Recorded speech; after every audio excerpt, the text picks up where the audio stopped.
अगर आपने ये बेसिक वनीला केक बनाना सीख लिया तो आप किसी भी तरीके का केक बड़ी ही आसानी से बना सकते हैं।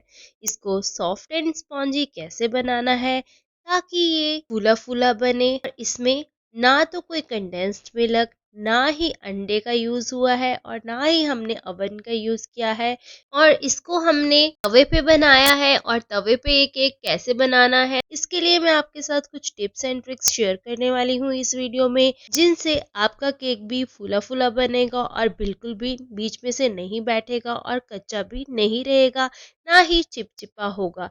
तो मेरी आपसे रिक्वेस्ट है आप इस वीडियो को एंड तक जरूर देखें ताकि आपका भी केक इसी तरह से परफेक्ट बन सके। तो सबसे पहली बात, अगर आपके पास ये मेजरिंग कप्स एंड स्पून्स नहीं है तो आप इस तरह से कोई भी कटोरी ले लीजिए और नॉर्मल चम्मच ले लीजिए। मैं आपको ये मेजर करके भी दिखाऊंगी कि आप किस अकॉर्डिंग ये मेजरमेंट्स लेंगे ताकि आपका केक है जो वो परफेक्ट बने, स्पॉन्जी बने और फूला फूला बने। तो चलिए फटाफट से इन टिप्स एंड ट्रिक्स के साथ ये वीडियो को स्टार्ट करते हैं। तो इस केक के लिए मुझे 1/3 कप ऑयल चाहिए था। तो ये देखिए मैंने 1/3 कप ऑयल को आपको कटोरी से भी नाप के दिखा रही हूँ। ये सेम 1/3 कटोरी ही बना है। तो इस तरीके से आपको नॉर्मल साइज की कटोरी ले लेनी है जो कि 250 ml कप के बराबर ही हो। इस तरीके से आप इसको आसानी से नाप सकते हैं। तो मैंने आपको यहाँ पे ऑयल का मेजरमेंट करके दिखाया है कि अगर 1/3 ऑयल कप में है तो कटोरी में भी सेम ही मेजरमेंट है।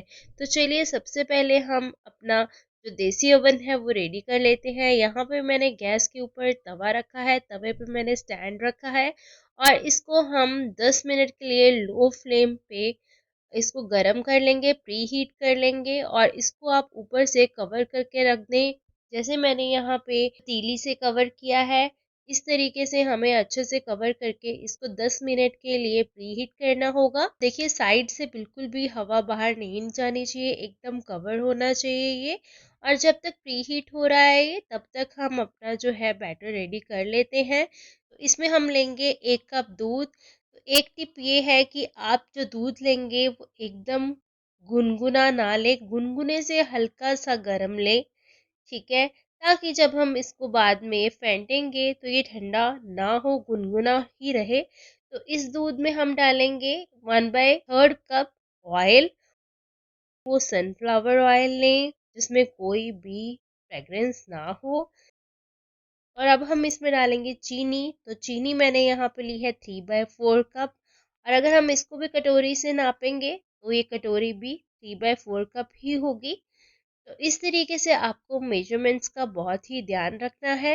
अब हम जो चीनी लेंगे वो हमने पिसी हुई चीनी लेनी है।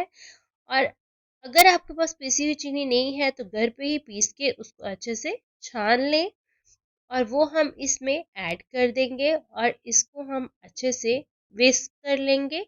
आपको इसको 30 सेकंड्स के लिए, 30 से 40 सेकंड तक अच्छे से विस्क करना है ताकि ये अच्छे से मिक्स हो जाए। आपको इसको विस्क बहुत ही अच्छे तरीके से करना है ताकि चीनी अच्छे से इसमें घुल जाए और ऑयल जो है वो भी अच्छे से दूध के साथ मिक्स हो जाए। अब हम यहाँ पे डालेंगे 1 से 1.5 चम्मच वनीला एसेंस का और फिर इसको हम विस्क कर लेंगे। तो आपको इसको विस्क बहुत ही अच्छे तरीके से करना है। अब आपका जो केक है कई बार क्या होता है बीच में से सिंक हो जाता है या फिर फूलता फूलता फट जाता है या फिर हार्ड बनता है। तो उसके लिए हमें क्या करना है मैं आपको आगे बताती हूँ। तो अभी हम एक बाउल में ले लेंगे मैदा। तो यहाँ पे मैंने 1 कटोरी मैदा ली है, मतलब 250 ml का 1 कप इज इक्वल टू 1 कटोरी मैदा। तो 1 कटोरी मैदा मैंने इसमें डाल दिया है और इसमें हम अब डालेंगे मिल्क पाउडर। मिल्क पाउडर डालना बहुत ज़रूरी है। अगर आपको मार्केट जैसा केक का टेस्ट चाहिए तो मिल्क पाउडर ज़रूर डालें। तो यहाँ पे ना मैंने आपको टीस्पून से बताया कि टीस्पून क्या होता है, मतलब जो टीस्पून होता है वो छोटा चम्मच होता है और आधा बड़ा चम्मच के बराबर होता है। तो यहाँ पे मैंने आपको दिखाया है ये 1 टीस्पून आधा बड़े चम्मच के बराबर है, ठीक है। तो हमें यहाँ पे बड़े चम्मच, 2 बड़े चम्मच हमें यहाँ पे मिल्क पाउडर डालना है। अगर छोटा चम्मच है तो मतलब 4 छोटे चम्मच, ठीक है। और फिर इसमें डालेंगे आधा चम्मच बेकिंग पाउडर।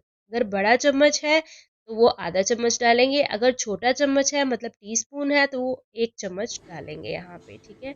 और साथ में ही हमें यहाँ पे डालना है बेकिंग सोडा। बेकिंग सोडा हमें डालना है जितना आपने बेकिंग पाउडर डाला है उससे आधा। तो ये ध्यान रखने वाली चीजें हैं। और अब आप थोड़ा थोड़ा करके जो हमने दूध विस्क करके रखा था वो हम इसमें थोड़ा थोड़ा करके डालेंगे। ध्यान रखें आपको इस बैटर को ज्यादा फेंटना नहीं है।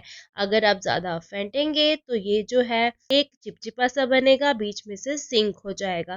तो बहुत ही आराम से आपको इसको विस्क करना है, ज़्यादा ओवर मिक्स नहीं करना है। इस बात का खास ध्यान रखें। अगर आपका बैटर ज़्यादा पतला हो गया तो आपका केक अंदर से नहीं पकेगा। और अगर ज़्यादा हार्ड हो गया तो ऊपर से आपके क्रैक्स आ जाएंगे और हार्ड बनेगा।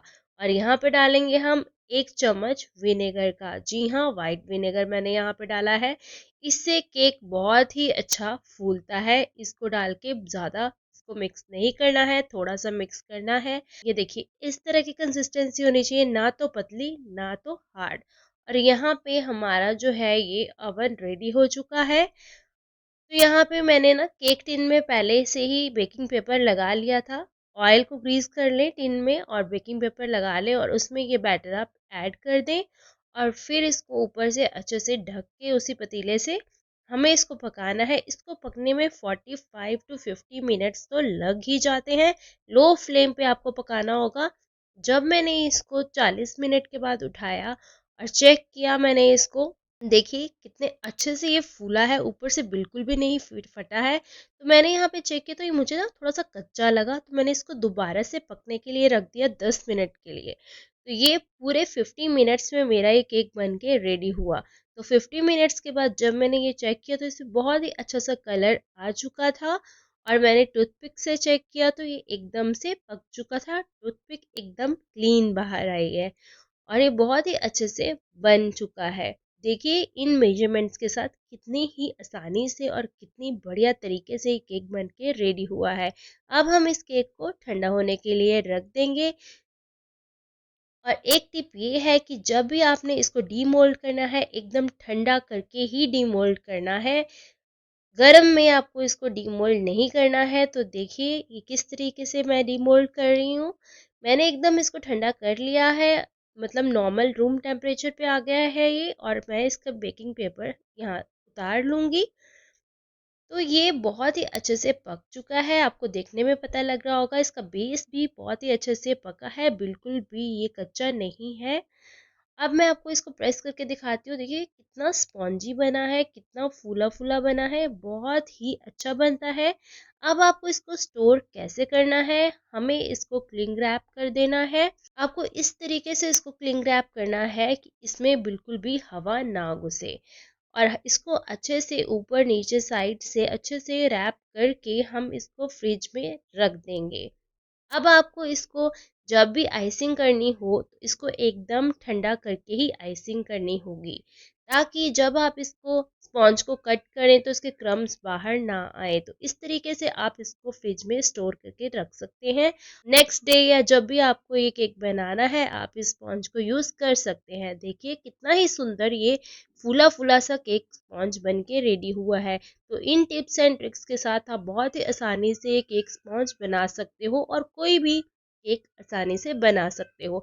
अगर रेसिपी अच्छी लगी हो तो वीडियो को लाइक शेयर ज़रूर करें और सब्सक्राइब करना बिल्कुल ना भूलें। तो चलिए मिलते हैं नेक्स्ट वीडियो में नेक्स्ट रेसिपी के साथ। तब तक के लिए बाय बाय।